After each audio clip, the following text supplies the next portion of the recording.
আলেমকে উঠতে হবে। আল্লাহ তুমি কবুল আর মঞ্জুর করো। আজকে দেখলাম শফিকুল ইসলাম মাদানী, যদিও ছোট্ট কিন্তু তার কলিজাটা ছোট নয়। আমি মনে করি আমার চাইতে তার কলিজাটা অনেক বড়। আবার তার আলেমদের দিকে আঙ্গুল ধরে কথা বলবা না, এইগুলা সম্পূর্ণ চিহ্নিত আছে, জনগণ দেখে রেখেছে, সময়ের অপেক্ষায় সবাই বসে আছে। এক মাকে কখনো শীত যায় না, রাত্রের পর থেকে সাদেক আসে, পেটের ব্যথা যত বৃদ্ধি হয়ে যায়, নতুন মেহমান আগমনের সময় তত বেড়ে যায়। মায়ের গর্ভের ব্যথা যত বেশি আসে, তত নতুন মেহমান আসার আগমন তত কাছেই আসে, ঠিক কিনা? অতএব আলেম ওলামাদেরকে এতটা ছোট মনে করিলেন না। এই আলেমদের সিনার ভিতরে যা আছে আপনার 14 গোষ্ঠীর ভিতরেও তা না। উপর থেকে কল এসেছে, আপনি করে ফেলবেন। আরে দিমাগ দেন আগে, মাথার ভিতরে কার পিছনে আপনি ঘুরছেন, কার কথা আপনি শুনছেন? যে জীবনে কোনদিন নামাজের সূরাতুল ফাতিহা পড়তে পারে না, সে চাইছে শুধু আপনাকে দুনিয়াতে কিছু কাজে খাটানোর জন্য, আখিরাত আপনার নষ্ট করে দিচ্ছে। আমরা দুনিয়া চাই না, আমরা কি চাই? সবাই বলেন কি চাই? এই জন্য কারো কথা শোনার আগে আগে চিন্তা করবেন সে আমাকে কোন দিকে ঠেলে নিয়ে যায়। আমাকে কয়েকদিন ব্যবহার করে আবার ছড়ে ফেলবে না তো? আছে না নাই? কথা বল না কেন? আছে আছে। আমাদের সম্পর্ক হবে তার সাথে যে আমাকে মসজিদের দিকে টানে, আমাদের সম্পর্ক হবে তার সাথে যে আমাকে কোরআনের দিকে টানে, আমাদের সম্পর্ক হবে তার সাথে যে আমাকে ঘরের দিকে টানে, আমাদের সম্পর্ক হবে তার সাথে যে আমাকে আমার রাসূলের ভালোবাসা শেখায়। তার সাথে আমাদের সম্পর্ক হতে পারে না অন্যের খাবার নিজে খেয়ে দিয়ে মোটা হয়ে যায়। তার সাথে আমাদের সম্পর্ক থাকবে না যে মুসলমানের গলায় ছুরি চালায়। তার সাথে আমাদের সম্পর্ক থাকতে পারে না যে হজকে নিয়ে মন্তব্য করে, চিন্তা বলে, ঠিক কিনা? অতএব আমরা আখিরাত চাই, এই দুনিয়া আমরা চাই। কথা বলেন, এই দুনিয়া আমরা চাই। আপনারা কি চান? সবাই বলতে হবে কি চান? দুনিয়া 50 বছর, 60 বছর, 70 বছর ফেরাউন চেয়েছিল দুনিয়া, সারা জীবন পাইছে? নমরুদ চেয়েছিল দুনিয়া, পাই নাই। আমরা ফেরাউনকে দেখি নাই, আমরা নমরুদকে দেখি নাই, আমরা আবু জেহেলকে দেখি নাই। কিন্তু ইসরায়েলের এই যে উল্লুকা পাঠা, এই বুদ্ধি হলো ফেরাউন নমরুদের চাইতে আরো বড় টাকা। এর সাথে মুসলমানের সম্পর্ক থাকতে পারে না। যারা এর সাথে সম্পর্ক করবে বুঝতে হবে তারা মুসলমানদের কোনো কাজে আসবে না, তাদের সাথে আমাদের কোনো সম্পর্ক আর থাকতে পারে না। যদি এইরকম হয়ে যায়, দেশের ভিতরে বৃহত্তম যুদ্ধ শুরু হয়ে যাবে, ঠিক কিনা? অতএব আমরা চাই না মারামারি, চাই না কিলাকিলি, চাই না খুনাখুনি। অতএব কোনো কাফের, কোনো নাস্তিক যেন বাংলার জমিনে অপবিত্র করার জন্য পা না রাখে, এটাই আমরা আপনার কাছে আপত্তি জানাই। আল্লাহ তুমি কবুল আর মঞ্জুর করো। আওয়াজ দিয়ে বলেন আমিন। তাহলে এই দুনিয়াটা সারা জীবন থাকবে না। কে আপনাকে কি বললো, আগে নিজের মেধা দিয়ে, নিজের বুদ্ধি দিয়ে কাজে লাগাবেন। সে আমাকে কোন দিকে টানছে? সবাই তো চায় আপনার উপরে কাঁঠালটা ভেঙে খায়া মাথার ভেতরে লাথা লাগাইয়া দিয়া সে চলে যাবে। লাথা লাগবে আপনার মাথায়, কষ্ট হবে আপনার, কিন্তু সে মাশাআল্লাহ চুপি চুপি কাঁঠালটা খেয়ে চলে যাবে। না, আমরা এটা চাই না। আমরা কিরকম চাই? আমরা চাই কে আমাকে জান্নাতের দিকে টানে, আমরা তার সাথে থাকতে চাই।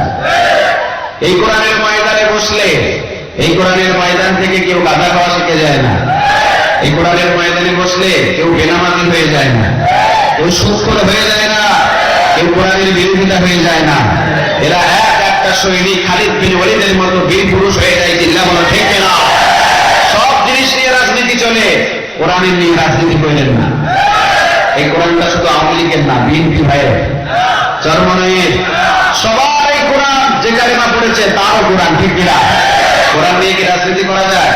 এই জায়গার ভিতরে কি আওয়ামী লীগ ভাইরা নাই, বিএনপি ভাইরা নাই, জামাত ইসলাম নাই, জাতীয় পার্টি নাই? বাংলাদেশের ভিতরে 98% মুসলমান। এই দেশের ভিতরে কোরআনের কথা উচ্চ আকাশে বাসবে, এটার ভিতরে কোনো বাধা আসতে পারে না। চিল্লা বলা ঠিক কিনা? কিন্তু বন্ধ করতে হলে সিনেমার হলগুলো বন্ধ করে দাও, কারণ ওই জায়গাগুলোতে গেলে যুবকদের চরিত্র নষ্ট হয়ে যায়।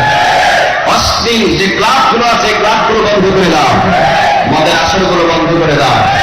না, ওইগুলো বন্ধ হবে না, বন্ধ হবে শুধু কোরআনের মাহফিল। কি বন্ধ হবে? কোরআনের মাহফিল। আমরা তো বুঝতে পেরেছি, কারণ কোরআনের মাহফিল বন্ধ করলে ভোটের বাক্স চুরি করা যায়। বন্ধ করলে নির্যাতন করা যায়, কোরআনের মাহফিল বন্ধ করলে অশ্লীলভাবে চেয়ারে বছরের পর বছর বসে থাকা যায়। চিন্তা করে ঠেকে না, কিন্তু জনতা এটা দেখতে চায় না। এটা কি দেখতে চায়? ধরে না কিন্তু যখন ধরবে ইন্দ্রের গর্ত খুঁজে পাইবে না পালাবা। এই জন্য দেবাক দিয়ে আমরা সবকিছু বুঝবো, এই মেধা দিয়ে সবকিছু বুঝবো।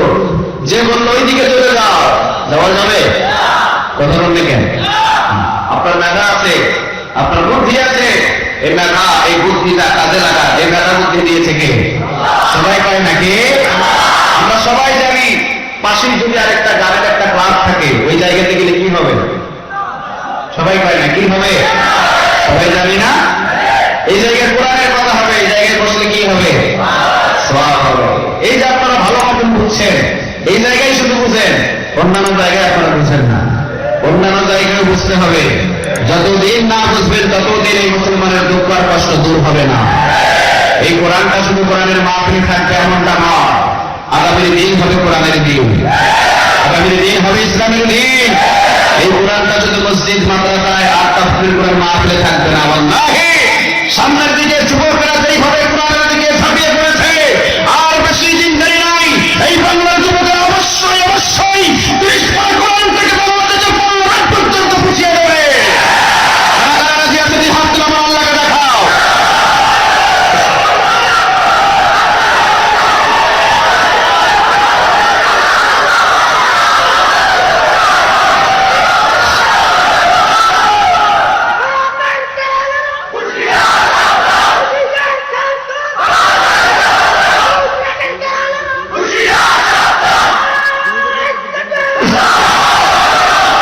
আল্লাহ তুমি কবুল করো। আওয়াজ দিয়ে বলেন আমিন। আমরা দুনিয়া চাই না, আমরা কি চাই? আওয়াজ দিয়ে বলেন কি চাই? কেউ যদি আমাদেরকে দুনিয়ার লোভ দেখায়, এই লোভে আমরা করতে চাই না, ঠিক কিনা? টাকা দিয়ে মুমিনদেরকে কিনা যায় না, সম্পদ দিয়ে মুমিনদেরকে কিনা যায় না। কারণ টাকা পয়সা দেওয়ার মালিক কে? যা দিয়েছে আলহামদুলিল্লাহ, আর বেশি কিছু চায়? কথা বলেন চাই? যতটুকু প্রয়োজন এতটুকু করবেন, যতটুকু প্রয়োজন এতটুকু নেবেন। ঘুষের টাকা গ্রহণ করবেন না, সুদের টাকা গ্রহণ করবেন না। যে ছেলের জন্য মেয়ের জন্য বিবি বাচ্চাদের জন্য সুদ খান, ঘুষ খান, দালাল কোটা করেন, এরা কেউ সেই ভাগিদার হবে না, সব হিসাব আপনাকে দিতে হবে। এই জন্য কারোর জন্য মিথ্যা কথা বলবেন না। সবাই রাজি আছেন? কথা বলতে হবে, সবাই রাজি? এ আপনাকে অনুমতি দিল, এ আপনাকে ফোন করলো, হঠাৎ করে চলে গেলেন, নামাজি ছেলের হাতের ভিতরে হাত করালেন, আপনি আখিরাত নষ্ট করে দিয়েছেন। এই জন্য ব্যথা দিয়েছে, বুদ্ধি দিয়েছে, হয় চাকরি থাকবে না হয় যাবে, কিন্তু ইসলাম বিরোধী কোনো কাজ আমি করবো না, এমন শপথ নেওয়া যাবে? কথা বলতে হবে, শপথ নেওয়া যাবে? আল্লাহ তুমি এই যুবকদেরকে কোরআনের ময়দানে কবুল করে নাও, আমাদের প্রত্যেকের ঈমানটাকে তরতাজা বানায় দাও। আওয়াজ দিয়ে বলেন আমিন, আর জোরে বলেন আমিন। এই কোরআনের ময়দানে বসে আমরা শিখে যাব দুনিয়া চাই না, কি চাই? সবাই বলতে হবে কি চাই? আমরা আখিরাত চাই। কারণ এই দুনিয়াতে সবাই আছে আমাদের পাশে, কিন্তু আখিরাতে আমাদের কেউ পাশে থাকবে না, ঠিক কিনা? কার কথায় আগুন জ্বালিয়ে দিয়েছেন, কার কথায় কার গলায় ফাঁস করে দিয়েছেন, কার কথায় সারা জীবন যাবজ্জীবন দিয়ে দিয়েছেন, কার কথায় দিয়েছেন? কিয়ামতের দিন কি তারা পাশে থাকতে পারবে? কথা বলেন, পারবে? খুশি হয়ে যায়, খুশি হয়ে যায়। আজকে একটা মাশাআল্লাহ হুজুরের গলায় ফাঁস লাগায় চলে আসছে, মিষ্টি খায়, খুশি হয়ে যায়, আনন্দ উল্লাস করে। ঘুমিয়া এই বিচারটা বিচার না, আরেকটা বিচার আছে, আমরা ওই বিচারের চিন্তা করি, দুনিয়ার বিচারের চিন্তা করি না।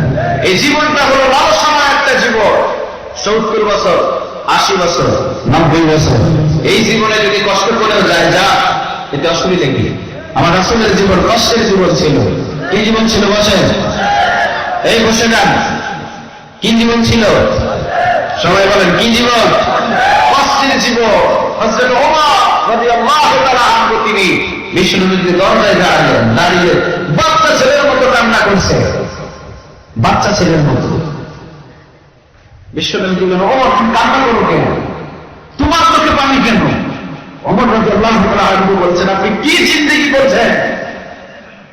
আবু জেহেল, আবু লাহাব, উতবা, শাইবা, মুগীরা এত আনন্দ উল্লাস করলো, আর আপনি এমন একটা খাটিয়াতে শুয়ে আছেন, একটা কুসুম পর্যন্ত নাই।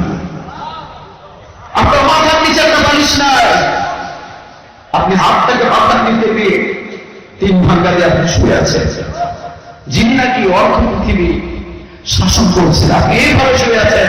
আপনি আমার অনুমতি দেন, আমি আপনার জন্য একটা তুষক বানিয়ে নিয়ে আসি, নরম একটা তুষকে আপনি ঘুমাবেন। আপনি আমার অনুমতি দেন, আমি একটা চামড়ার বালিশ বানিয়ে নিয়ে আসি, হাত মাথার নিচে দিয়ে কতক্ষণ ঘুমিয়ে দেওয়া যায়, আমি একটা বালিশ নিয়ে আসবো, ওমরের এই বালিশের উপরে মাথা রেখে আপনি ঘুমাবেন। বিশ্বনবী বললেন, ও মা, দুনিয়ার সুখ শান্তি যত বেশি হয়ে যাবে তত আল্লাহ থেকে মানুষ দূরে চলে যাবে। এই জন্য সুখ শান্তি আমরা চাই না, বাড়ি গাড়ি আমরা চাই না, টাকা পয়সা আমরা চাই না। কারণ এই টাকা পয়সা, সুখ শান্তি, বাড়ি গাড়ি দিয়ে আল্লাহ জান্নাতের বিবেচনা করবে না, ঠিক কিনা? আল্লাহ দেখবে মা, এইটা দেখবে, কলব দেখবে, এইটা দেখে দেখে আল্লাহ জান্নাত দিয়ে দিবে। আল্লাহ তুমি এইটা আমাদের পবিত্র করে দাও। আরো যদি বলেন আমিন। এই জন্য দুনিয়া এটা হলো লালসাময় একটা জীবন। এই দুনিয়ার জন্যই মানুষ সুদ খায়, এই দুনিয়ার জন্য মানুষ ঘুষ খায়, এই দুনিয়ার জন্য মানুষ চুরি করে, এই দুনিয়ার জন্য মানুষ ডাকাতি করে, সবকিছু এই দুনিয়ার জন্য করছে। দেখবেন এই দুনিয়ার জন্য চাকরিটা বেঁচে রাখার জন্য আলমের হাতে হাত করা হয়েছে। সবকিছু কিসের জন্য? দুনিয়ার দুনিয়া। এই দুনিয়াটা আমার নয় ভাই। রশিদে যখন টান পড়বে, কুল্লু নাফসিন যায়িকাতুল, সবাই যাইতে হবে, কেউ একটু আগে, কেউ একটু পরে। আজকের এই মাহফিলের আমার আগে যিনি আলোচনা করলেন, উনি মরবেন না। আমি বয়ান করছি, আমি মরবো না, আপনারা মরবেন না। আমার বাম পাশে যিনি বসে আছেন, উনি মরবেন না। সবাই চলে যাবে, কেউ আগে আর কেউ পরে। এই জন্য দুনিয়ার জন্য আপনি পাপ রাস্তা ধরবেন না। আপনাকে যেন টাকা দিয়ে, পয়সা দিয়ে, চাকরির লোক দিয়ে, যে কোনো লোক দিয়ে যেন আপনাকে দিয়ে পাপ না কেউ করায়, প্রস্তুতি থাকতে হবে। সবাই রাজি? তাহলে মেসেজ একটা পাইলাম, নিজের মেধা যতক্ষণ পর্যন্ত ধরবে, লোকটা আমাকে পাপের দিকে পাঠায়, সারা দুনিয়াও যদি আমাকে দিয়ে দেয়, তারপরও আমি করবো না, ঠিক কিনা? সবাই রাজি আছে? এক সপ্তাহের ইমাম, নাম বলেন আব্দুল্লাহ। নাম কি? অথবা না কেন? কিছুদিন আগে 2017 থেকে 2016 এর ভিতরে, ইন্ডিয়ার ভিতরে তিনি কালেমা পড়েছেন। এক সপ্তাহ হয়েছে কালেমা পড়েছেন। কয় সপ্তাহ? আওয়াজ দিয়ে বলেন, এক সপ্তাহ। নাম বলেন আব্দুল্লাহ। এই আব্দুল্লাহকে হাজার হাজার মানুষের সামনে, জি, এই আব্দুল্লাহকে হাজার হাজার মানুষের সামনে আব্দুল্লাহকে ডাকা হলো। আব্দুল্লাহকে ডেকে আব্দুল্লাহকে বলা হলো, আব্দুল্লাহ, তোমার ডান দিকে হলো সমস্ত বাড়ি গাড়ি, টাকা পয়সা, নারী, সবকিছু তোমার এই ডান দিকে, আর তোমার বাম দিকে রেখেছি মুহাম্মদ রাসূলুল্লাহ সাল্লাল্লাহু আলাইহি ওয়াসাল্লামের সম্মান। আব্দুল্লাহ, তুমি কোনটা নিবা? আব্দুল্লাহ বললেন, আমার ইমানের বয়স হলো 1 সপ্তাহ। জুড়ে বয়স কয় সপ্তাহ? আওয়াজ দিয়ে বলেন, 1 সপ্তাহ আমার ইমানের বয়স। আব্দুল্লাহর এই 1 সপ্তাহ ইমানের জোর খাটিয়ে বলছে, এই টাকা পয়সা, বাড়ি গাড়ি, দালান কোঠা, নারী, সবগুলো আব্দুল্লাহ ফেলে দেবে। এই আব্দুল্লাহ আমার রাসূলের 1 জোড়া জুতা আবু বকরের বুকের ভিতরে রেখে দিবে। আমরা তো জন্ম থেকে মুসলমান, জন্ম থেকে ইমানটাকে লালিত পালিত করেছি, কিন্তু আমাদের ইমানটা এখনো পর্যন্ত টলমল, মজবুত, শক্ত করতে পারিনি, ঠিক কিনা? আল্লাহ সুবহানাহু ওয়া তাআলা এই জন্য দৃঢ় ঈমান তুমি আমাদের দান করো। আওয়াজ দিয়ে বলেন আমিন। তাহলে যারা আমরা কোরআনের ময়দানে বসলাম, এই কোরআনের ময়দানে বসলে কোনো লাভ হয়? সবাই বলতে হবে, লাভ হয়? হয়, হয়। এমন লাভ হয়, এই জায়গা থেকে যাওয়ার আগে, সামিয়ানা থেকে বাহির হওয়ার আগে, বাইহাকি শরীফের বর্ণনা, পিছনের গুনাহ আল্লাহ মাফ করে দেয়। অন্য বর্ণনায় 500 টাকা নফল নামাজের নেক আল্লাহ আমল নামায় জমা করে দেন। সুবহানাল্লাহ বলবেন না? এই জায়গার ভিতরে যারাই বসেছেন, ইল্লা নাযালাত আলাইহিমুস সাকিনা, একটা হাদিস। এই হাদিসের বর্ণনায় বলে, এই জায়গার ভিতরে আল্লাহ সুবহানাহু ওয়া তাআলার পক্ষ থেকে রহমতের বৃষ্টি আসে। কি আসে বলেন? সবাই বলে না, কি আসে? বিশ্বনবী বললেন, কোন একটা কোরআনের ময়দানের ভিতরে বসার পর যদি কোন বান্দার নাকের উপরে অথবা কানের উপরে অথবা মাথার উপরে অথবা যে কোনো অঙ্গে 2-4 ফোঁটা রহমতের বৃষ্টি পড়ে, ওই বান্দাটা যাওয়ার জন্য, জান্নাতে সোজা রাস্তা যাওয়ার জন্য বান্দার জন্য সহজ হয়ে যায়। 2-4 ফোঁটা যদি রহমত আমার শরীরের ভিতরে পড়ে, আমার জন্য জান্নাতে যাওয়া সহজ করে দিবে কে? সবাই বল না কে? বিশ্বনবী দোয়া করতেন আল্লাহর কাছে, ও রব, আমার কলিজার ভিতরে দয়া দাও, রহমত দাও, বরকত দাও। সুবহানাল্লাহ বলবেন না? ও আল্লাহ, তোমার কুদরতি হাত দিয়ে আমার উপরে রহমত দাও, বরকত দাও। যার ভিতরে রহমত আর বরকত বেশি, তার জান্নাত দানে প্রশস্ত করে দিবে কে? বিশ্বনবীর ভিতরে রহমত বরকত বেশি না কম? দয়া মায়া বেশি না কম? বিশ্বনবী নিজের খাবার অন্যরা দিয়ে দিতেন। সুবহানাল্লাহ বলবেন না? কত দয়া, কত মায়া, ভিতরে কত রহমত আমার রাসূল। আল্লাহর পরেই তার সম্মানের স্থান ছিল। আল্লাহু আকবার। এই জন্য এই জায়গার ভিতরে আমরা যারা বসেছি, আমাদের উপরে রহমত বর্ষিত করছেন কে? বৃষ্টি, রহমতের বৃষ্টি বর্ষিত করেছে কে? 2-4 ফোঁটা যদি শরীরের উপরে পড়ে, আমার জন্য জান্নাতে যাওয়া সহজ হয়ে যাবে। জিল্লাহ বলেন আল্লাহু আকবার। বিশ্বনবী বললেন, যার গায়ে আল্লাহর পক্ষ থেকে রহমত বেশি করে, ওই লোকটা হেদায়েত হয়ে যায়। সুবহানাল্লাহ বলবেন না? পাপ করতে চাইলেও সে পাপ করতে পারে না, গুনাহ করতে চাইলেও গুনাহ করতে পারে না। বাধা দেয় কে? আওয়াজ দিয়ে বলেন কে? তাহলে কোরআনের ময়দানে আমরা বসেছি, এই জায়গাতে বসলে শুধু লাভ আর লাভ, কোন লস হয় না। আরেকটা লাভ কি জানে?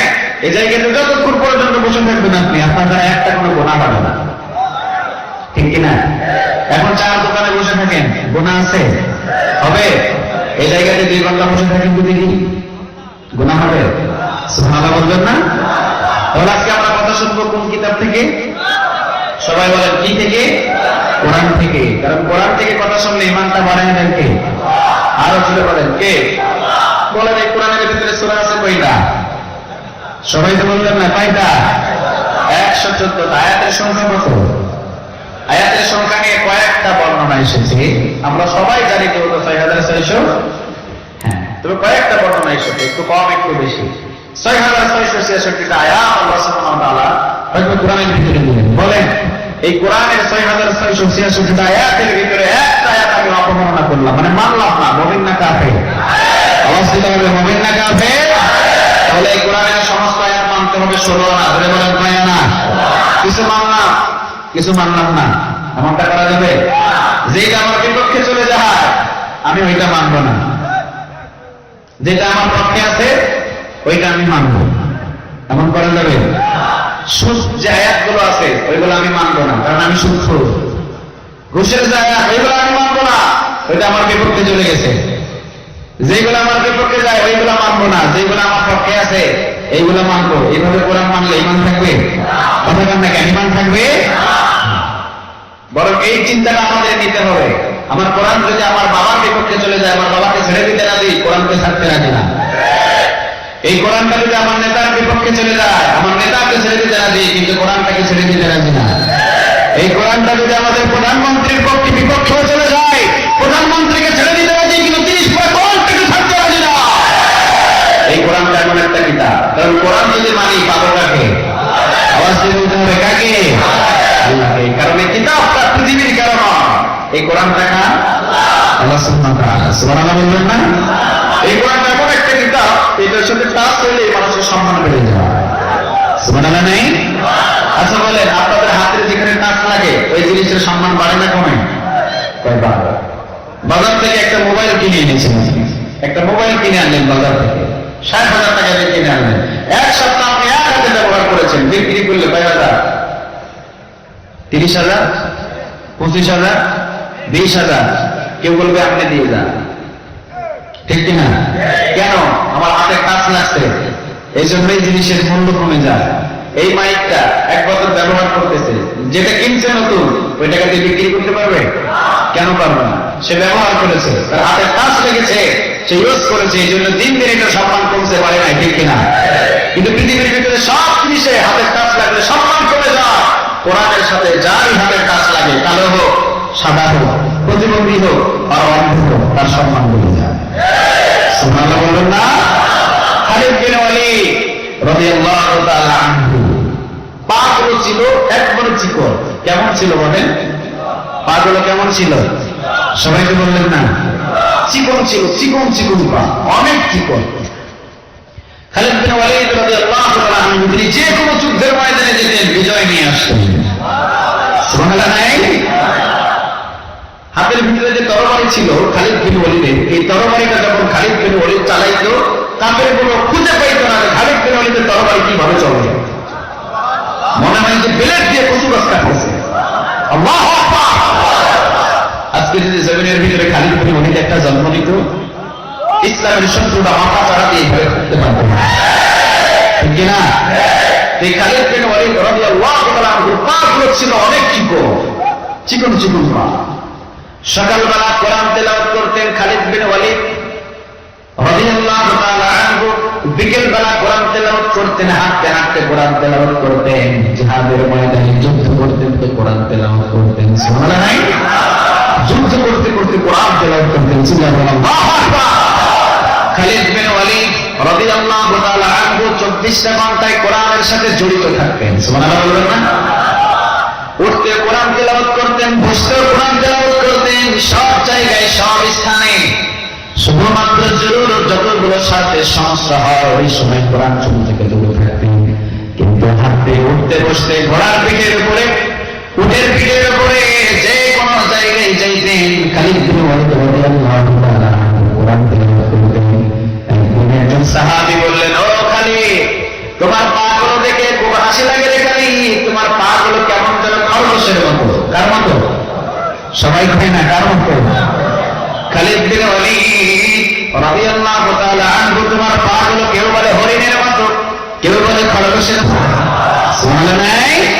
বলেন এই কোরআন থেকে খালিদ বিন ওয়ালিদ কাজ করার কারণে, তেলাওয়াত করার কারণে তার পা চিকন চিকন পাগুলোকে উহুদের পাহাড়ের চাইতে ওজনীয় করে দিয়েছে কে? সবাই তো বললেন নাকি? সাহাবীরা কোরআন তেলাওয়াত শুনছেন অন্যরকম ভাবে, আর আমাদের ভিতরে এমন ভাবে শুনি, কোরআন শুনছি আবার বাদামও খাইতেছি। আছে এরকম? এখানে কোরআনের মাহফিল, ওই যে বাহিরে অনেক ভাই ঘোরাঘুরি করে, আছে না নাই? কথা বলতে হবে, আছে? বিশ্বনবীর উপরে কোরআনটা কয় বছর ধরে নাযিল হয়েছে বলেন তো দেখি? 23 বছরেরও কিছু সময় একটু বেশি নিয়েছে, ঠিক কিনা? প্রতিদিন 10 আয়াত 20 আয়াত, আবার এক সপ্তাহের ভিতরে কিছু বন্ধ থাকতো, আবার প্রতিদিন আসতো, রাতেও আসতো, দিনেও আসতো, ঠিক কিনা? হঠাৎ যখন আয়াত আসতো, বিশ্বনবী সালাত আদায় করে সাহাবীদের ভিতরে একটু আওয়াজ দিয়ে বলবে, কোরআন থেকে কথা হবে। শুনলেন নাই? কি থেকে? জোরে বলতেন, এইভাবে মাইক দিয়ে বলতেন, কথা বলেন না কেন?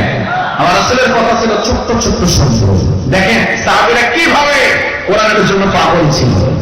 বিশ্বনবী বলতেন কোরআন থেকে কথা হবে। এই তো এই মাত্র রাতের বেলা আমার উপরে 10টা আয়াত নাযিল হয়েছে, এই 10টা আয়াতের ব্যাখ্যা আমি এখন বলে দেব। রে আবু বকর সিদ্দিক রাদিয়াল্লাহু তাআলা আনহু কোরআন থেকে কথা বলেন, কোথায় থেকে? কোরআন থেকে। আবু বকর শুনছেন কথা, আবু বকর এবার বিশ্বনবীর ওই কথাটা এলান করে দিলেন, কোরআন থেকে কথা হবে। সুবহানাল্লাহ বলেন। আবু বকরের কথার একটা আওয়াজ ছিল, ওই আওয়াজের মসজিদে নববীর আশেপাশে যে কয়েকজন ছিল তাদের কানে কানে পৌঁছে গেছে আওয়াজ। যাদের কানে কানে পৌঁছেছে তারাও বলতেন কোরআন থেকে কথা হবে। ওই 10 জন প্রচার করেছে 100 জনের কাছে। সুবহানাল্লাহ নাই? এরকম তো মাইক আর এরকম তো প্রচারের কোনো সিস্টেম ছিল না, ঠিক কিনা? যে সাহাবী উঠেছে খেজুরের কাছে, খেজুর পাড়বে, টাচ করেছে খেজুর বাগার উপরে, আওয়াজ এসেছে নবীর কোরআন থেকে কথা শুরু হবে, কোরআন থেকে বর্ণনা করবেন আমার রাসূল। সাহাবী অনেক কষ্ট করে অনেক উঁচু খেজুর বাগানের ভিতরে খেজুর পাড়ার জন্য গায়ের ঘাম ঝরিয়ে উপরে উঠেছে, টাচ করবে, খেজুর নামাবে। হয়তোবা ছেলে সকাল থেকে অনাহার, বিবি অনাহার, সবাই অনাহার, ঘরের ভিতরে খেজুর নিয়ে গেলে সবাই পানাহার করবে, কিন্তু সাহাবী আর কাজ করে নাই। ওই জায়গা থেকে শুধু কান পর্যন্ত আওয়াজ এসেছে কোরআন থেকে নবী কথা বলবে, সাথে সাথে নিচে নেমে দৌড় দিয়েছে মসজিদে নববীর দিকে। কোরআন দিয়ে কাঠ কাটার জন্য কোরআন উপরের দিকে তুলেছে, কোরআনটা উপরের দিকে তুলেছে, আওয়াজ এসেছে আমার রাসূলের জবান থেকে এখন কোরআন থেকে কথা হবে। ওই যে কাঠ কাটার জন্য কোরআন উপরে তুলছে, পিছনে পড়ে গেছে, সামনে মারে নাই। সুবহানাল্লাহ নাই? খাবার উঠিয়েছে হাতের ভিতরে, মুখের ভিতরে ঢোকাবে, শুধু আওয়াজ এসেছে কোরআন থেকে কথা হবে। যে জায়গার খাবার ওই জায়গায় রেখে দিয়েছে, খাবার মুখের ভিতরে দেয় নাই, কারণ দেরি হয়ে যাবে। কি হয়ে যাবে? দেরি হয়ে যাবে। দৌড় দিয়ে চলে গেছে আমার রাসূলের কাছে। আল্লাহু আকবার বলবেন না? ও মিয়া, এই জন্য সাহাবীদের মর্যাদা, সাহাবীদের সম্মান এই কোরআন যত বেশি বেশি তেলাওয়াত শুনেছে, বিশ্বনবী বলেন সারা পৃথিবীর সবার নেক আমল যদি ওজন করা হয়, আর আমার একজন সাহাবী যদি নেক আমল ওজন করা হয়, সারা পৃথিবীর সমস্ত মানুষের নেক আমলের চাইতে আমার একজন সাহাবীর নেক ওজন অনেক বেশি হয়ে যাবে। শুধুমাত্র বিশ্বনবী আবু বকর আর ওমরের মাঝে মাঝে বর্ণনা এসেছে, সুবহানাল্লাহ নাই? হযরত আয়েশা রাদিয়াল্লাহু তাআলা আনহা একদিন তার বাবার কাছে, বাবার একটু আপত্তি আর মিনতি দেখলেন ভীত মানুষ। হযরত আবু বকর সিদ্দিক রাদিয়াল্লাহু তাআলা আনহু ছিলেন একটু নম্র ভদ্র মানুষ। কেমন মানুষ বলেন তো দেখি? সবাই তো পায় না, কেমন নম্র ভদ্র, অনেকটা নম্র ছিলেন। তো বিশ্বনবী বললেন, আয়েশা রাদিয়াল্লাহু তাআলা আনহা, তোমার আব্বুকে বলো সে যেন আমার জায়গায় ইমামতি শুরু করে দেয়। সুবহানাল্লাহ নাই? বিশ্বনবী জীবনের শেষ পর্যায়ে কয়েকটা সালাত জামাতের সাথে আদায় করতে পারে না। বিশ্বনবী বললেন যে তোমার আব্বুকে বলে দাও। মানে হযরত আয়েশা রাদিয়াল্লাহু তাআলা আনহার আব্বুর নাম কি বলেন? সবাই বলেন হযরত আবু বকর সিদ্দিক রাদিয়াল্লাহু তাআলা আনহু। আরেকজনকে এলান দিয়ে বলে দিলেন, যাও ওমরকে বলে দাও। কাকে বলো? সবাই বলেন কাকে? কারণ আমার বাবা বলেন নরম মানুষ, এই নরম মানুষ হলো বিশ্বনবীর জায়গায় নামাজ পড়াইতে পারবে না, শরীরটা কাঁপবে। এই জন্য গরম মানুষ ওমরকে দাঁড় করায় না। ওমর রাদিয়াল্লাহু তাআলা আনহুকে বলতেই ওমর বলছে, কে বলেছে এই কথা? আয়েশা। আয়েশা জানে না ওমরকে চিনেছে, আবু বকরকে চিনে না। সুবহানাল্লাহ নেই? আয়েশা আবু বকরকে চিনে নাই। আরে আবু বকরের কয়েকটা মিনিট, একদিনের কয়েকটা মিনিটের যদি মেয়েকে ওমরকে দিয়ে দেয়, ওমরের সারা জীবনের আমলের কোনো প্রয়োজন হবে না। সুবহানাল্লাহ বলবেন না? বিশ্বনবী বসে আছেন হযরত আয়েশা রাদিয়াল্লাহু তাআলা আনহার সাথে। হযরত আয়েশা রাদিয়াল্লাহু তাআলা আনহা উপরের দিকে তাকিয়ে আকাশের তারকাগুলো গণনা করে বিশ্বনবী বললেন, আয়েশা আকাশের তারকা গণনা করতে পারবা না। কারণ আকাশের তারকা গণনা করা যায়? অসংখ্য লক্ষ লক্ষ কোটি কোটি তারকাগুলো বানিয়ে রেখেছে কে? আওয়াজ দেখুন না, কে? বলতে পারবা না উপরের তারকা। সরে আয়েশা, ওই যে আকাশের তারকা যতগুলো অগণিত, এর চাইতে হযরত ওমরের আমল আরো বেশি। সুবহানাল্লাহ নাই? হযরত আয়েশা রাদিয়াল্লাহু তাআলা আনহার মনে একটু বেজার হয়ে গেলেন, বাবার কথা তো এখনো পর্যন্ত মনে নেই। বাবার কথা তো বলবো না, কারণ আমার বাবাও তো আছে। আবু বকর আমার বাবার উদাহরণটাও তো দিতে পারতো, ঠিক কিনা? মেয়েরা একটু বাবার দিকে বেশি টানে, টানে না? হ্যাঁ, টানে। বাবার কিছু নাই, এরপরে বাবার অপমান কিছু সহ্য করতে পারে না মেয়েরা, ঠিক কিনা? এই জন্য হযরত আয়েশা রাদিয়াল্লাহু তাআলা আনহার মনটা বেজার। বিশ্বনবী ঘুরে বসে আয়েশার মুখামুখি হয়ে বললেন, আয়েশা তোমার বাবার কথা বলে না, এই জন্য তোমার মনটা বেজার। ও আয়েশা, তোমার বাবা আবু বকরকে তুমি এখনো চিনো না। সুবহানাল্লাহ, এখনো পর্যন্ত তুমি চিনো না এরা আয়েশা। ও আয়েশা, শুনে রেখো, তোমার বাবা যেই দিন মক্কা থেকে মদিনাতে যাওয়ার সময় গুহার ভিতরে যতটুকু সময় আমি তোমার বাবার গরুর উপরে মাথা রেখে, মানে হাঁটুর উপরে, কার উপরে?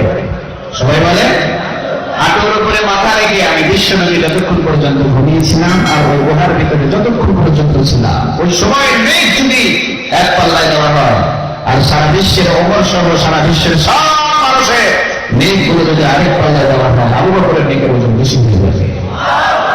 সুবহানাল্লাহ নাই? এই জন্য এই যে কোরআন, এই কোরআনটা শুনে শুনে আবু বকর কি সম্মান বাড়ছে না কমছে? ওমরের সম্মান বাড়ছে না কমছে?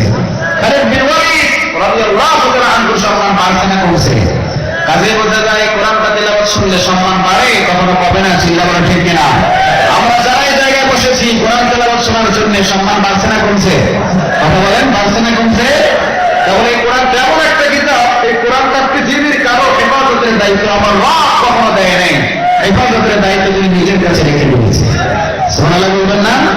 আচ্ছা বলেন, এই কোরআনটাকে যদি কাটছাঁট করার মতো কোন সিস্টেম থাকতো, করতো কি করতো না? কথা বলেন, এই কোরআনটা যদি হেফাজতের দায়িত্ব পৃথিবীর কোন মানুষের কাছে থাকতো, আজকে না, হাজার হাজার বছর আগে ওই লোকটার আগে শেষ করে দিত, ঠিক কিনা? কারণ এই কোরআনটা এমন একটা কিতাব কিয়ামত পর্যন্ত থাকবে, আর যতদিন পর্যন্ত এই কোরআন থাকবে ততদিন পর্যন্ত জমিনটা শান্তিপূর্ণ থাকবে। চিন্তা করো, ঠিক কিনা? এই কোরআন যেখানে নাই সেখানে শান্তি আছে? কথা বল না কেন, শান্তি আছে না? এই জায়গার ভিতরে শান্তি কম না বেশি? মারামারি, ইলাকি, ঠেলাঠেলি আছে? অন্য কোনো যদি এরকম হাজার হাজার মানুষের জায়গা দেওয়া হতো, ঠেলাঠেলি আছে না নাই? মারামারি আছে না নাই? চেয়ার ভাগাভাগি আছে না নাই? বোঝা যায় যেখানে কোরআনের আয়াত, যেখানে কোরআন আছে ওই জায়গাটার ভিতরে শান্তি, চিন্তা করা ঠিক কিনা? সারা বাংলাদেশে শুধু আগুন জ্বলে, অশান্তি, ওই জায়গায় মারামারি, ওই জায়গায় রক্ত, ওই জায়গায় ঠেলাঠেলি, ওই জায়গায় অমুক। সারা বাংলাদেশের সমস্ত আগুন যদি নিভাতে চাও, জিনিস পাড়া কোরআনের ছায়া তলে বাংলার মানুষদেরকে নিয়ে আসো, সব আগুন নিভে যাবে। সুবহানাল্লাহ বলবেন না? এই জন্য আল্লাহ বলেন এই কোরআন হেফাজতের দায়িত্ব পৃথিবীর কারণে, বলেন হেফাজতের দায়িত্বটা কার? আওয়াজ দিয়ে বলতে হবে কার?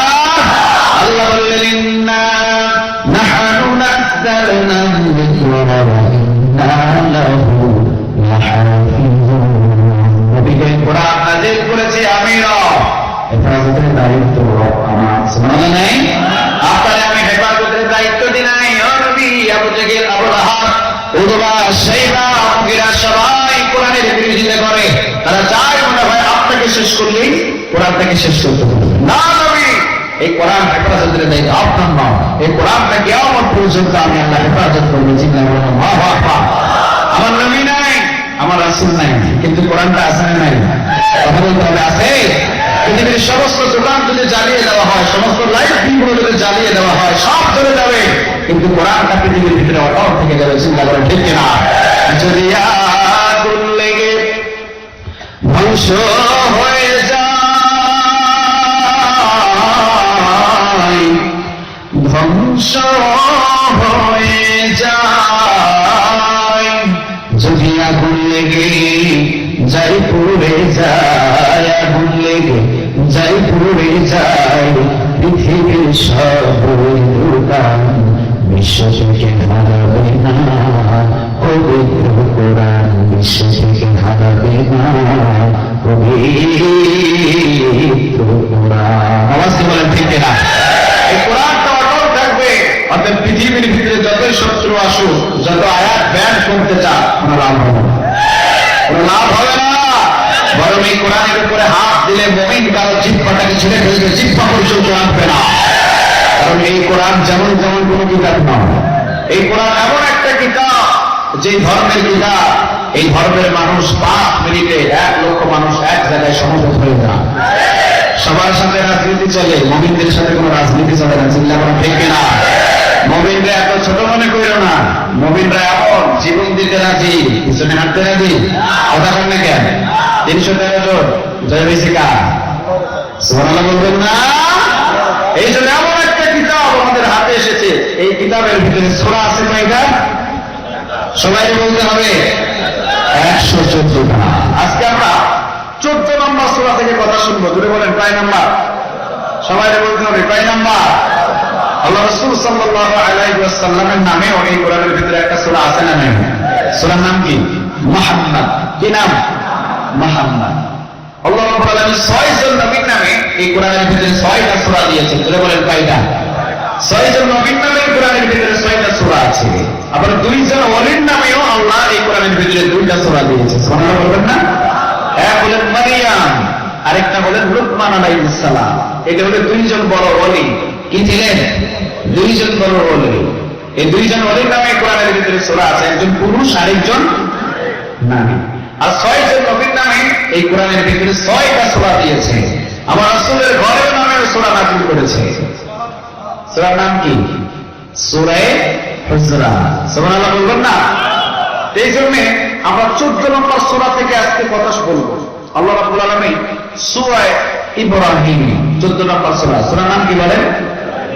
ইব্রাহিম। সূরার নাম বলেন? এই যে ইব্রাহিম এতটুকু শব্দ যদি বলেন, আল্লাহ আমলনামার ভিতরে 60টা নেক জমা করে দেবে। কেন করে দেবে জানেন? কারণ ইব্রাহিম এই শব্দটা কোরআনের ভিতরে আছে না নাই?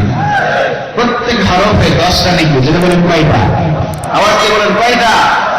ইব্রাহিম লিখতে 6টা হরফ লাগে। কয়টা লাগে? 6টা। এবারে 6টা হরফ বললে কয়টা নেকি? যেটা বলেন 60টা। এই জন্য কোরআনের কথাগুলো একটু আওয়াজ দিয়ে দিয়ে বলিয়েন। আল্লাহ রাব্বুল আলামিন সূরা ইব্রাহিমের প্রথমে 3টা হরফ দিয়েছে। কয়টা হরফ বলেন? আলিফ লাম রা। সবাই বলেন দেখি, আওয়াজ দিয়ে বলেন, আবার বলেন। তিনকে 9 10 কত হয়েছে? 90টা নেক আমল নামা জমা হয়ে গেছে। এই হরফগুলো হলো হরফে মুকাদ্দারাত। এর অর্থগুলো পৃথিবীর কারো জানা নাই। কারো জানা আছে? কথা বলেন। আব্দুর রহমান সুদাই ইসলাম ঘরের ইমাম, তিনি প্রশ্ন করা, আপনি কি জানেন? তিনি বলেন না, আমি জানি না। সুবহানাল্লাহ বলবেন না? ইমাম আবু হানিফারে বলা হতো, আপনি কি জানেন? উনি বলেন না, আমি জানি না। বিশ্বনবী বলতেন, আমি হলাম ইলমের শহর, আর ওই ইলমের দরজা হলেন হযরত আলী রাদিয়াল্লাহু তাআলা আনহু। বিশ্বনবী হলেন ইলমের শহর, আর ওই শহরের দরজা হলেন হযরত আলী রাদিয়াল্লাহু তাআলা আনহু। বলতে দেখি হযরত আলী রাদিয়াল্লাহু তাআলা আনহুর ইলম কম না বেশি? কথা বলেন, কম না বেশি? বিশ্বনবী বলতেন, আমি হলাম ইলমের শহর, আর ওই শহরের দরজা হলেন হযরত আলী রাদিয়াল্লাহু তাআলা আনহু। চিন্তা করুন, আল্লাহু আকবার। একজন বললেন, ও আলী, বলেন তো দেখি ছোট্ট ছোট্ট শব্দগুলো, আলিফ লাম মিম, আবার আলিফ লাম রা, এই হরফে মুকাদ্দা, এই হরফে মুকাদ্দাতের অর্থগুলো ও আলী আপনি একটু বলে দেন। হযরত আলী রাদিয়াল্লাহু তাআলা আনহু বলতেন, আমার জানা না। তিনিও জানতেন না। তিনি যদি না জানেন, পৃথিবীর কেউ জানতে পারবে? কথা বলেন। আবু বকরকে বলা হলো, তিনিও বললেন আমিও জানি না। ওমরকে বলা হলো, তিনি বললেন আমিও জানি না। ওসমানকে বলা হলো, তিনিও বললেন আমিও জানি না। আবু হুরায়রা রাদিয়াল্লাহু তাআলা আনহু বলা হলো, তিনি বললেন আমিও জানি না। হযরত আয়েশা রাদিয়াল্লাহু তাআলা আনহারে বলা হলো, তিনি বললেন আমিও জানি না। তিনি বললেন শুধুমাত্র দুইজন জানে। তিনি বলেন কয়জন? আওয়াজ দিয়ে বলেন। এই যে হরফে মুকাদ্দারাত, আমরা সূরা বাকারা প্রথমে পড়ি, আলিফ লাম মিম আছে। কথা বলেন, আছে? আছে। এই হরফে মুকাদ্দারাতের ব্যাখ্যা অর্থ হযরত আয়েশা রাদিয়াল্লাহু তাআলা আনহা বললেন দুইজন জানে। ধরে বলেন কয়জন? আওয়াজ দিয়ে বলেন কয়জন? এক হলেন আমার আল্লাহ, আরেকজন জানেন, তিনি হলেন মুহাম্মাদুর রাসূলুল্লাহ সাল্লাল্লাহু আলাইহি ওয়াসাল্লাম। আর পৃথিবী কাউকে জানাই নাই, এই দুইজনের ভিতরে আছে। সুবহানাল্লাহ বলেন। আল্লাহ রাব্বুল আলামিন সূরা ইব্রাহিমের এই প্রথম নম্বর আয়াতে বললেন, কিতাবুন আনজালনাহু ইলাইকা লিতুখরিজান নাসা মিনাদ দুলুমাতি ইলান নূর। সুবহানাল্লাহ বলবেন না? আল্লাহ বললেন কিতাবুন মানে কিতাব, কিতাবুন আনজালনাহু ইলাইকা লিতুখরিজান নাসা মিনাদ দুলুমাতি ইলান নূর। ও নবী, আমি আল্লাহ রাব্বুল আলামিন আপনার উপরে যে কিতাবটা নাযিল করেছি, যে কিতাবটা দিয়েছি আমি আপনাকে, এই কিতাবটা হলো এমন একটা পথ, এমন একটা রাস্তা, পৃথিবীর সব মানুষদেরকে আপনি এই 30 পারা কোরআন দিয়ে অন্ধকার থেকে আলোর পথের দিকে টেনে আনবেন। চিন্তা করেন, আল্লাহু আকবার। এখন বলেন, এই 30 পারা কোরআন এইটা কি জান্নাতের সোজা পথ না বাঁকা পথ? এই কোরআনের রাস্তায় জান্নাতে যাওয়ার জন্য কোনো চৌরানি আছে? কোন আঁকাবাঁকা আছে? ও রাস্তায় কি কোনো ভাঙা আছে? না। এই কোরআনের এমন একটা কিতাব আল্লাহ সুবহানাহু ওয়া তাআলা নাযিল করলেন, আমার রাসূলকে বললেন কিতাবুন আনজালনাহু ইলাইকা লিতুখরিজান নাসা মিনাদ দুলুমাতি ইলান নূর। ও নবী, এই কিতাবটা এমন একটা কিতাব, এই কোরআনটা এমন একটা কিতাব যা অন্ধকার থেকে মানুষদেরকে আলোর পথের দিকে আপনি নিয়ে আসতে পারবেন। সুবহানাল্লাহ বলবেন না? আমরা জানলাম যে জান্নাতের সোজা রাস্তা যাওয়ার জন্য আমরা প্রতিদিন নামাজের ভিতরে বলি ইহদিনাস সিরাতাল, সবাই বলেন ইহদিনাস সিরাতাল। অর্থ কি? ওরা সরল সঠিক সোজা জান্নাতের রাস্তা যেন আমাদেরকে দেখায় দাও, ঠিক কিনা?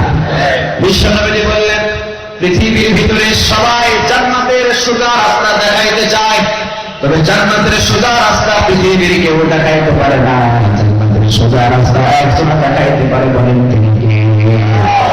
আমরা বললাম নবী গো, আপনি বলেন জান্নাতের সোজা রাস্তাটা কোনটা? আমার রাসূল বললেন জান্নাতের সোজা রাস্তা হলো 30 পারা কোরআন। সুবহানাল্লাহ বলবেন না? কারণ আল্লাহ নিজেই বললেন কিতাবুন আনজালনাহু ইলাইকা লিতুখরিজান নাসা মিনাদ দুলুমাতি ইলান নূর। অন্ধকার থেকে মানুষদেরকে আলোর পথের দিকে নিয়ে আসার জন্য 30 পারা কোরআন নাযিল করে দিলেন কে? বিশ্বনবী বললেন জান্নাতের গেটে একটা রশি বাঁধা। কি বাঁধা বলেন? জান্নাতের গেটে একটা কি বাঁধা? রশি বাঁধা। আরেকটা রশি দুনিয়াতে এই কোরআনের সাথে বাঁধা। সুবহানাল্লাহ নাই? তাহলে বোঝা যায় এই কোরআনটা ধরা মানে রশি ধরা। আচ্ছা, 1 কিলো রাস্তা একটা রশি ওই পাশে আর এই পাশে বেঁধে দিয়েছেন, একটা অন্ধকে যদি বলে এই রশি ধরে তুমি চলে যাও 1 কিলোমিটার রাস্তা, যেতে পারবে? কথা বলেন, পারবে না? পারবে, কারণ রশি ধরে ধরে সবাই যেতে পারে। এই কোরআনের সাথে জান্নাতের রশি বাঁধা আছে। চিল্লাহ আল্লাহু আকবার। আমরা বুঝলাম এই জান্নাতে যাওয়ার জন্য সোজা রাস্তা কোনটা? আওয়াজ দিয়ে বলেন কোনটা? এই কোরআন যে মানবে সে জান্নাতের সোজা রাস্তায় আছে, ঠিক কিনা? কোরআনটাকে ছেড়ে দিলেন, জান্নাতের রাস্তা পাওয়া যাবে? কথা বলেন, পাওয়া যাবে? যাবে? তাহলে বোঝা যায় জান্নাতের সোজা রাস্তা হলো 30 পারা কোরআন। এখন আমরা এই কোরআন ধরে ধরে কই যাব? সবাই বলতে হবে, কই যাবে? জান্নাতে। উদাহরণ নেন, আমার ডান দিকে জান্নাত, ডান দিকে কি? জান্নাত। বাম দিকে কি? জাহান্নাম। এখন আমি 30 পারা কোরআন ধরে কোন দিকে যাইতেছি? সবাই কয় না, কোন দিকে? জান্নাতের দিকে। আপনারা কি ধরে যাবেন? আপনারা কি ধরে যাবেন? কোরআনটা বুকের ভিতরে নিয়ে কোন দিকে যাবে? জান্নাতে। 30 বছর, 40 বছর, 50 বছর, 60 বছর পর্যন্ত আমরা ওই জান্নাতের দিকে যাওয়া শুরু করলাম। বলেন এই কোরআনের রাস্তা দিয়ে যাইতে যাইতে বিপদ আসে কি আসে না? কথা বলতে হবে, আসে? আসে, অনেক বিপদ আসে। কিন্তু ওই বিপদগুলোকে পাড়ি দিয়ে যারা যাইতে পারে তারাই জান্নাতে চলে যায়। চিন্তা করা ঠিক কিনা? অনেক ওই বিপদগুলো আসে, ওই বিপদের মুখাপেক্ষি হতে হলে অনেক সময় জানও চলে যায়, সম্পদ চলে যায়, হাত চলে যায়, রিভলভারের গুলি এসে বুকে ঠাস করে লাগে, ওই গুলি দিয়ে জান্নাতে যেতে হয়। চিন্তা করা ঠিক কিনা? তাহলে বুঝলাম জান্নাতের সোজা রাস্তা আমরা সবাই আছি। কথা বলতে হবে, সবাই আছি তো? বলেন দুনিয়ার ভিতরে আঁকা বাঁকা জাহান্নামী রাস্তা আছে না নাই? বললে কি আপনারা রাগ করবেন? হ্যাঁ, হাতে 30 পারা কোরআন বুকের ভিতরে ধরেছি, যাইতেছি কোন দিকে? বয়স হয়ে গেছে 40, 40-এর পর 50, 50-এর পর 60, 60-এর পর কত? 70 বছর। কোন রাস্তা দিয়ে চলতেছি? সবাই বলেন কোন রাস্তা দিয়ে? কোরআনের রাস্তা, মানে জান্নাতের সোজা রাস্তা। কোন রাস্তা? 70 বছর বয়সে জান্নাতের সোজা রাস্তার মাঝখানে একজন লোক এসে বলছে তোমার বুকে এটা কি? বলেন তো আমাদের বুকে কি? সবাই বলেন আমাদের বুকে কি? আমাদেরকে বলা হলো এই কোরআন নিয়ে কই যাইবা? আমরা বললাম কোরআন নিয়ে জান্নাতের সোজা রাস্তা যত। কে বলেছে? কারণ এই রাস্তার ভিতরে কোনো চৌকোনি নাই, রাস্তার ভিতরে কোনো ভাড়া নাই, সোজা রাস্তা জান্নাতে গিয়ে পেয়ে গেছে। সুবহানাল্লাহ বলবেন না? আমরা বললাম জান্নাতে যাইতেছি কোরআন নিয়ে, মাঝখানে রাস্তার মাঝখানে বললো বাবা জান্নাতে যাও কোরআন মেনে মেনে, এইটা তো অনেক দূরের পথ। আরে এত কিছু লাগবে না, এসো মিয়া, আমার রাস্তাটা সব চাইতে সোজা রাস্তা। আমার রাস্তার ভিতরে মাইল নাই, জেল নাই, জুলুম নাই, রিমান্ড নাই, কোনো কিছু নাই, শুধু বছর অন্তর আমার দরবারে একটা গরু দিবা। কথা বলেন কেন? আছে? কথা বলেন, আছে? আছে। লোক দেখাইলো আমারে, আমারে বললো কি যে তুমি বুকের ভিতরে কোরআন নিয়ে জান্নাতে যাইবা। আরে অনেক বিপদ আছে এই রাস্তায়, জেল হতে পারে, জুলুম হতে পারে, তোমার বুকের ভিতরে তীর এসে লাগতে পারে, বুলেট পড়তে পারে, তোমার ছেলে গুম হতে পারে, তুমি নিজেও গুম হইতে পারো, ঠিক কিনা? অনেক বিপদ আছে কোরআনের রাস্তায়। রাস্তা ছেড়ে দাও, আসো আমাদের সাথে। আমার এই দরবারে এসে বছর অন্তর একটা গরু দিবা। কি দিবা? সবাই কয় না কি দিবা? বছর অন্তর একটা গরু দিবা, গরু দিলে জান্নাত পেয়ে যাইবা। বলেন তো দেখি ওই যে রাস্তাটা দেখাইলো আমাদের গরু দেওয়া রাস্তা, ওটা কি ভুল না সঠিক? সবাই বলে ভুল না সঠিক? বোঝা যায় বাংলাদেশের বহু মানুষ ভুল রাস্তার ভিতরে আছে। চিন্তা করেন ঠিক কিনা? আছে? আছে? কথা বলতে হবে, আছে? বললাম যে না না, গরু দিয়ে জান্নাত পাওয়া যায় না। যদি গরু দিয়ে জান্নাত পাওয়া যায় তো 5টা গরু আমি কিনে দিলাম, আপনি কয়টা দিবেন? 10টা দিতে হবে। বুঝলাম যে গরু দিয়ে যে জান্নাত বিক্রি করতে চায়, সে জান্নাতের লোক দেখায় রাস্তাটা কোনো সঠিক নয়, রাস্তাটা হলো ভুল রাস্তা, ঠিক কিনা? কিন্তু হাজারো মানুষদেরকে দেখবেন ধোঁকা দিয়ে দিয়ে ওই রাস্তার ভিতরে নিয়ে যায়। কোনো দরবার আছে না? আছে? আছে? আমি বললাম না না, চলবে না। আমি কোরআনটা বুকে নিয়ে কোন দিকে গেলাম? জান্নাতের দিকে চলছি। হঠাৎ আরেকজন এসে এই সোজা রাস্তার মাঝখানে সামনে দাঁড়িয়ে বলছে তোমার বুকে কি? বলেন আমাদের বুকে কি? আওয়াজ দিয়ে বলেন আমাদের বুকে কি? কোরআন। আমরা বললাম বুকে হলো কোরআন। কই যাও? রাতে কোরআনের রাস্তা নিয়ে সোজা জান্নাতে যায়। এই রাস্তা নিয়ে জান্নাতে গিয়ে আবির হামজার কলিজা থাকে নাই, কলিজা নিয়ে মরতে হইলে এই রাস্তাটা তাড়াতাড়ি ছেড়ে যাও। আছে? এই কোরআনের রাস্তায় গেলে নবীদের দাম থাকে নাই। এই কোরআনের রাস্তায় চলতে গিয়ে সময় নিয়ে জীবন থাকে না। এই কোরআনের রাস্তায় চলতে গিয়ে খাপ্পা করে জীবন থাকে না। এই কোরআনের রাস্তায় চলতে গিয়ে খোবায় বেড়ে জীবন থাকে নাই। এই রাস্তায় চলতে গিয়া আব্দুল্লাহ জুলফাত হাসাইন তার ঘর থাকে নাই, বাড়িও থাকে নাই, টাকাও থাকে নাই, পয়সাও থাকে নাই। এই কোরআন মানতে গিয়ে উহুদের ময়দানে একজন সাহাবী শহীদ হয়েছে। একটা চাদর দিয়ে তার কাপড়ের কাপড় বানানো হলো। পা ঢাকলে মাথা ঢেকে যায়, মাথা ঢাকলে পা খালি হয়ে যায়। বিশ্বনবী বললেন, যাও মাথা ঢেকে দাও আর পা ইলকিনিত নামক গাছের পাতা দিয়ে ঢেকে সাহাবীরে দাফন করে দাও। এই কোরআনটা তুমি মানতে গিয়া কাপড়ের কাপড় নিয়ে মরতে পারবে না। আমাকে ভয় দেখায়, কি দেখায়? ভয় দেখায়। ওই সমস্যা নাই, আরেকটা রাস্তা আছে, আসো। এই রাস্তায় গরু লাগবে না, বছর অন্তর একটা মোটা মোটা ছাগল দিবা, জান্নাত কনফার্ম। আমি বললাম না, ওই রাস্তা চাই না। ওই রাস্তায় গেলে কোথায় যাবো আমি? কোথায়? জান্নাতের সোজা রাস্তা বলে যাবো তাহলে, ঠিক কিনা? বললাম না, এটা হবে না। আবার শুনলাম কোন দিকে? কোরআন নিয়ে কোন দিকে? জান্নাতের দিকে। হঠাৎ আরেকজন দেখা হয়ে বলল, বুকে কি? আমরা কি বললাম? বুকে। চিৎকার করে বললাম, আমার বুকে কোরআন। বলল, কোরআন নিয়ে জান্নাতে যাইবে, অনেক ঝামেলা, অনেক প্যাস আছে, আসো। গরুও লাগবে না, ছাগলও লাগবে না, বছর অন্তর হাতের ভিতরে মুসাফার ভিতরে মোটা অঙ্কের কিছু টাকা ঢোকা দিলে জান্নাত কনফার্ম। রাস্তাটা ভুল না সঠিক? সবাই বলেন ভুল না সঠিক? কেউ রাগ করতেছেন আপনারা? হাজারো দরবারে এরকম আসে না, নাই নামাজ নাই, রোজা নাই, কোনো কিছু নাই, জান্নাত কনফার্ম করে ফেলেছে। যদি আমি থাকতেই চিল্লা বলো ঠিক কিনা? অনেকে তো জান্নাত কিনেও ফেলছে। আছে এরকম? আছে আছে। তার কথাও বললাম না, না আমি কোন জায়গাতে জান্নাতের জন্য যাব না, হাবিয়া দিয়ে জান্নাত দিব না। আমি সোজা কোরআন নিয়ে জান্নাতে যেতে চাই। কি নিয়ে? সবাই বলেন কি নিয়ে? একটা কথা বিশ্বাস করে, একটা কথা বিশ্বাস করে, আমার ভিতরে স্বার্থ আছে, আপনার ভিতরে স্বার্থ আছে, সব দরবারে স্বার্থ আছে। স্বার্থ নাই শুধু 30% স্বার্থ আছে। আপনাকে টেনে হিসেবে জান্নাত পর্যন্ত নিয়ে যাবে, ঠিক কিনা? তাহলে সব রাস্তাগুলো অতিক্রম করে কোন দিকে? বুকের ভিতরে কোরআন ধরে কোন দিকে? আওয়াজ দিয়ে বলেন কোন দিকে? জান্নাতের দিকে। সব রাস্তাগুলোকে আমি ফেলে রেখে, সব রাস্তাগুলো ভুল, সব রাস্তাগুলোকে আমি অতিক্রম করে আমি কোরআন নিয়ে ছুটছি একজন সিংহ পুরুষের মতো কোন দিকে? জান্নাতের দিকে। কারণ এই জান্নাতের সোজা রাস্তা এই 30 পারা কোরআন, চিল্লা বলেন ঠিক কিনা? তাহলে বুকের ভিতরে কি? আওয়াজ দিয়ে বলেন বুকের ভিতরে কি? বুকের ভিতরে কোরআন নিয়ে রওনা দিলাম জান্নাতে।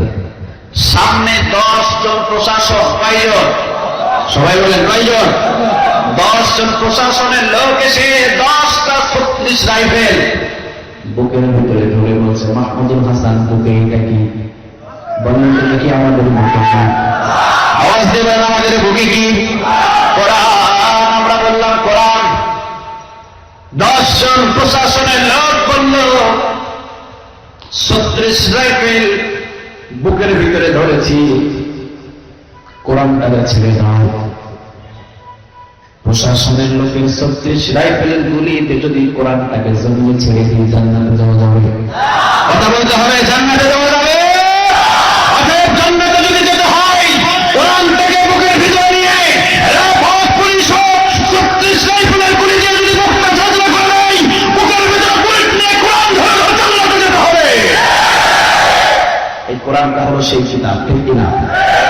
দেখেন না আপনারা, বুকের ভিতরে কোরআন ধরেছে, চলে এসেছে লিখিত, আগামীকাল রাতের 12টা 1 মিনিটে অমুক জায়গায় গলার ভিতরে ফাঁস লাগানো হবে। এই কথাটা শুনেই কোরআনটা ছেড়ে দিছে। কথা বলেন ছাড়ছে? কোরআনটা ধরে আছে, ছাড়ে নাই। কারণ কোরআন যদি ছাড়তো জাহান্নাম ছাড়া কোনো উপায় হতো না, চিল্লা বড় ঠিক কিনা? নিজের পোশাক নিজে পরে, নিজের তাওবা নিজে করে, নিজের কুশল নিজে করে, এরপরে নিজেই গিয়ে ফাঁসির দড়ি নিজের গলায় ঝরিয়ে বুকের ভিতরে কোরআন রেখে দুনিয়া থেকে বিদায় হয়েছে। এরপরে কোরআনের সোজা রাস্তা ছাড়ে নাই, চিল্লা বড় ঠিক কিনা? এখনো পর্যন্ত 10 বছরেরও বেশি বন্দী হয়ে পড়ে আছে। কয় বছরেরও বেশি? 10 বছরেরও বেশি পড়ে আছে। এরপরও এই কোরআনটা বুক থেকে ছাড়ে নাই, চিল্লা বড় ঠিক কিনা? কারণ জেলের ভয়ে, রিমান্ডের ভয়ে, জরিমানার ভয়ে, যে কোনো ভয়ে এই কোরআনটা যদি আপনি জমিনের ভিতরে ছেড়ে দেন, বুঝতে হবে কোরআনের সোজা রাস্তা আপনি ভুলে গেলেন। এই জন্য এই কোরআনটা এমন একটা কিতাব, এমন একটা সোজা জান্নাতের রাস্তা, এই রাস্তায় চলতে লাগলে অনেক সময় জেল হতে পারে, অনেক সময় জুলুম আসতে পারে, অনেক সময় রিমান্ডে যাওয়া লাগতে পারে, অনেক সময় শহীদের ময়দানে, জিহাদের ময়দানে শহীদ হওয়া লাগতে পারে। জীবন দিতে রাজি, 30 পারা কোরআনের রাস্তা থাকতে রাজি নাই, চিল্লা বলেন ঠিক কিনা? যদি হাত আল্লাহর দেখাও, লিল্লাহে থাকবে, লিল্লাহে থাকবে, লিল্লাহে থাকবে। আল্লাহ তুমি কবুল করো। আর যদি বলেন আমিন, আওয়াজ দিয়ে বলতে হবে আমিন। তাহলে জান্নাতের সোজা রাস্তা, এই কথাটা কার? আওয়াজ দিয়ে বলেন এই কথাটা কার? কিতাবুন আনজালনাহু ইলাইকা লিতুখরিজান নাসা মিনাজ যুলুমাতি ইলান নূর। অন্ধকার থেকে, অন্ধকার সমস্ত রাস্তা থেকে আলোর রাস্তা দেখানোর জন্য এই কোরআনটাকে নাযিল করে দিলেন কে? সুবহানাল্লাহ বলবেন না? আমার রাসূল কি কোরআনের রাস্তার বাহিরে না ভিতরে? হযরত আবু বকর কোরআনের রাস্তার বাহিরে না ভিতরে? হযরত ওমর রাদিয়াল্লাহু তাআলা আনহু এই কোরআনের রাস্তার বাহিরে না ভিতরে? উসমান ভিতরে না বাহিরে? হযরত আলী বাহিরে না ভিতরে?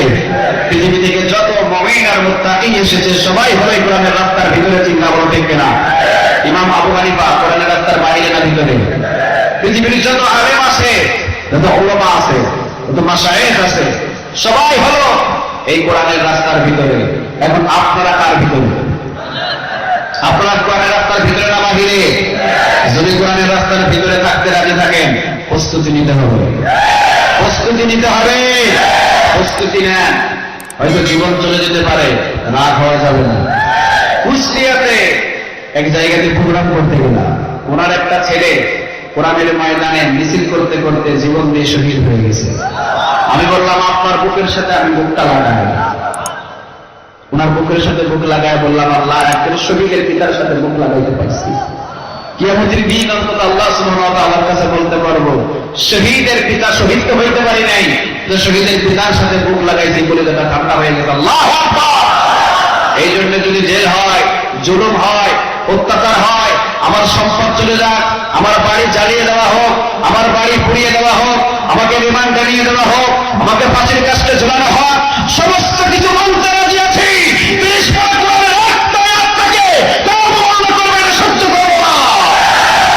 এই ইমান তৈরি করবো আমরা, আল্লাহ তুমি কবুল করো। আওয়াজ দিয়ে বলেন আমিন। তাহলে অনেক রাত হয়েছে, ছোট্ট একটা আয়াত থেকে এতটুকু মেসেজ আল্লাহ সুবহানাহু ওয়া তাআলা আমাদের সবাইকে মানার তৌফিক দান করুন।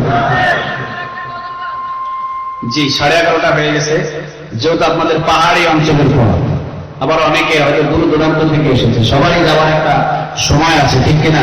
বেশি রাত করে প্রোগ্রাম আমারও পছন্দ হয় না। আল্লাহ সুবহানাহু ওয়া তাআলা যতক্ষণ কথা বললাম এই কথাগুলো আমাদের প্রত্যেকে আমল করার তৌফিক দান করুক, আমরা বলি আমিন। ওয়া আখিরু দাওয়ানা আলহামদুলিল্লাহি রাব্বিল আলামিন। আসসালামু আলাইকুম ওয়া রাহমাতুল্লাহি তাআলা ওয়া বারাকাতুহু। ربنا ظلمنا انفسنا وان لم تغفر لنا وترحمنا لنكونن من الخاسرين. رب ارحمهما كما ربياني صغيرا، رب ارحمهما كما ربياني صغيرا. ربنا لا تزغ قلوبنا بعد إذ هديتنا وهب لنا من لدنك رحمة إنك أنت الوهاب. اللهم حاسبني حسابا يسيرا، اللهم إنك عفو تحب العفو فاعف عني. اللهم ظلم الله والعظيم اهدنا الصراط المستقيم. اللهم قلوب العزم والنجيم. رب العالمين গুনাহগার বান্দা তোমার দরবারে ভিক্ষুকের মতন, গঙ্গারের মতন দুই হাত তুলেছি, দয়ার মায়া করে আমাদের হাতগুলো তুমি কবুল করে নাও। আল্লাহ জীবনে অনেক গুনাহ করেছি, সব গুনাহগুলো তুমি মাফ করে দাও।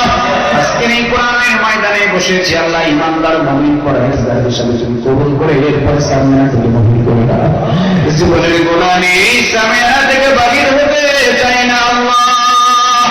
ওরা জীবনের গুনাহগুলো এই ময়দানে মাফ করে নিষ্পাপ মাসুম বাচ্চা করে ময়দান থেকে তুমি আমাদেরকে বাহির করে দাও। পিছনের গুনাহগুলো সব মাফ করে দাও। আমাদের যাদের মা নাই, বাবা নাই, অন্ধকার কবরগুলো জান্নাতের বাগান পরিণত করে দাও। আল্লাহ যাদের মা বাবা আছে হায়াতে জিন্দেগির ভিতরে দিয়ে দাও। আল্লাহ যারা এই কোরআনের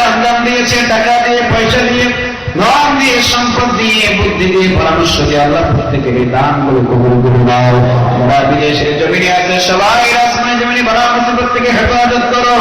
ও আল্লাহ, যে যত টাকা দিয়ে সহযোগিতা করেছেন প্রত্যেকের দানগুলো তুমি কবুল করো। এলাকার যুবকদেরকে খালিদ বিন ওয়ালিদের মতো দিল ইমান বাড়ায় দিও। ও আল্লাহ, হযরত ওমর রাদিয়াল্লাহু তাআলা আনহুর মতো তেজি ইমান তুমি দান করে দিও। আল্লাহ, এই যুবকদেরকে নামাজি বানিয়ে দিও, দিনদার ইমানদার পরহেজগার বানিয়ে দিও। ও আল্লাহ, যুবকদের এক শেষকার নেই, জিবরাইল আলাইহিস সালাম পর্যন্ত তিনি বলতে পারতেন না। জিবরাইল আলাইহিস সালাম বলতেন, নবী আমি আসমান থেকে কত ফোঁটা বৃষ্টি জমিনের উপরে পড়ে সব ফোঁটা বৃষ্টিগুলো আমি বলতে পারি, কিন্তু নবী একজন যুবক যখন আল্লাহু আকবার বলে একটা সেজদা আমি জিবরাইল তার সেজদার নেক করে শেষ করতে পারি না। ও আল্লাহ, এই যুবকদেরকে বেশি বেশি সেজদা যায় হতে পারে সে হিদায়াত করে তাদেরকে দান করুন। বৃদ্ধ বলে হয়তো অনেক নামাজ কাজা হয়ে যায়, যৌবনকালে নেক দিয়ে জান্নাতে যাইতে পারে। আল্লাহ সেই নেক আমল করার জন্য যুবকদেরকে তুমি কবুল করে নাও। আল্লাহ যুবকদেরকে কোরআনের ছায়া তলে আসার জন্য কবুল করে নাও। আল্লাহ, এই যুবকেরা একদিন কোরআনের সৈনিক হবে। মক্কার মদিনার ভিতরে কালিমার পতাকা তৈরি করে দিয়েছে। আল্লাহ, আমাদের বিশ্বাস কালিমার পতাকাটা আমাদের এই যুবকদের হাত দিয়ে বাংলার জমিনে উড়বে। আল্লাহ, দয়ার মায়া করে যে অবুঝ যুবক আছে তাদেরকে কোরআনের বুঝ দিয়ে দাও। অনেকে এই কোরআনটাকে আঙ্গুল তুলে ছোট করে কথা বলে, আল্লাহ তুমি তাদেরকে হেদায়েত দিয়ে দেবে। আল্লাহ, এই কোরআনটাকে যেন সম্মান মর্যাদা টিকিয়ে রাখতে পারি, কলিজার রক্ত দিয়ে সেই দৃঢ় ঈমান তুমি আমাদের দান করে দিও। আল্লাহ, তোমার বন্ধু হাবিবুল্লাহ ও আল্লাহ রাসূলের রওজায় না নিয়ে আমাদের কারো তুমি মৃত্যু দিও না। তোমার কাবার না হাত দিয়ে কাজ করা পর্যন্ত আমাদের কারো কাছে মৌতের ফেরেশতা পাঠাও না। কাবার তাওয়াফ করার পর তুমি ওই জায়গায় মৃত্যু দিয়ে দিও। ও আল্লাহ, তোমার এই পবিত্র স্থানে যদি মৃত্যু দাও চাইতে বড় পাওয়া আমাদের কিছু থাকবে না। আল্লাহ, এই কোরআনের ময়দানে যারা বসে আছি, অসুস্থ থাকলে সুস্থতা বানায় দাও। এই কোরআনের ময়দানে যারা বসে আছি, দিন মজুরি থাকলে আল্লাহ সম্পদের মালিক তুমি বানায় দাও। যে যে যা চাহিদা করেছে প্রত্যেকের চাহিদা তুমি কবুল করে দাও। এই কোরআনের ময়দান কিয়ামত পর্যন্ত তুমি জারি রেখে দিও। আল্লাহ, অঞ্চলে যত অভাব অনটন আছে সব অভাব অনটন তুমি দূর করে দাও। বৃষ্টির প্রয়োজন হলে আল্লাহ তুমি আসমান থেকে বৃষ্টির বরকত করে দাও। ফসল ফলাদের ভিতরে তুমি বরকত দিয়ে দাও। আল্লাহ, অনেক কবরস্থানে অনেকে নারী পুরুষ সবাই শুয়ে আছে, প্রত্যেকের কবরগুলো জান্নাতের বাগান বানায় দাও। আল্লাহ, এই যে দেখো অনেক যুবকগুলো রাতের অন্ধকারে, এই যুবকগুলো ইচ্ছা করলে মোবাইলের ভিতরে পাপ কর্ম নিয়ে ব্যস্ত থাকতে পারত, দোকানে পাটে আড্ডা দিতে পারত, কিন্তু যুবকগুলো জায়গায় আল্লাহ তোমার কাছে আমি মুসাফির হয়ে দোয়া করলাম। আল্লাহ, এই যুবকদের তুমি সম্মান হযরত হামজা রাদিয়াল্লাহু তাআলা আনহুর মতো বানায়। আল্লাহ, এই যুবকেরা যদি কোরআনের ছায়াতলে এসে যায় আর কেউ কোরআনটাকে অপমান করতে পারে না। এই যুবকেরা যদি কোরআনের ছায়াতলে আসে, আমার রাসূলের সামনে বাংলার জমিনে কারো কথা বলার সাহস হবে না। এই কোরআনের ময়দানে যদি যুবকেরা হাজির হয়ে যায়, আল্লাহ তোমার আইনের বিপক্ষে কেউ কথা বলতে পারবে না। এই যুবকদেরকে খাস করে তুমি হিদায়াত দান করে নিও। পাপ কাজ থেকে এই যুবকদেরকে তুমি যে কোনো বাধা দিয়ে আল্লাহ মসজিদের দিকে বেশি বেশি প্রবেশ করো। আল্লাহ, আজকের এই কোরআনের ময়দানে সভাপতি প্রধান অতিথি সহ যে দায়িত্বে ছিলেন সবাইকে তুমি কবুল করে নিও। আমার ডানে আমার বামে আল্লাহ সামনে পিছনে অনেক সম্মানী ব্যক্তি আছে, আল্লাহ কাউকে তুমি বাদ দিও না। প্রত্যেকের হাতের সব তুমি কবুল করে নাও। আল্লাহ, জানি না কোন দিন আমাদের মৃত্যু হয়ে যাবে।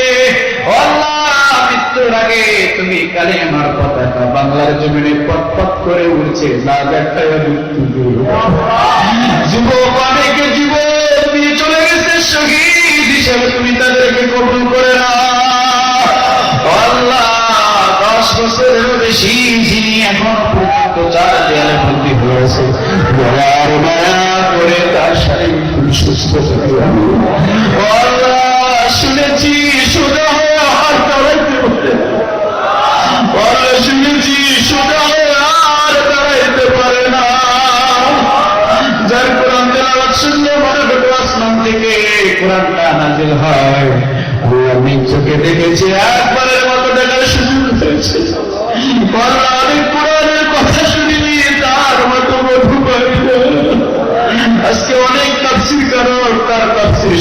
শুনে তাফসীর কারক হয়েছে।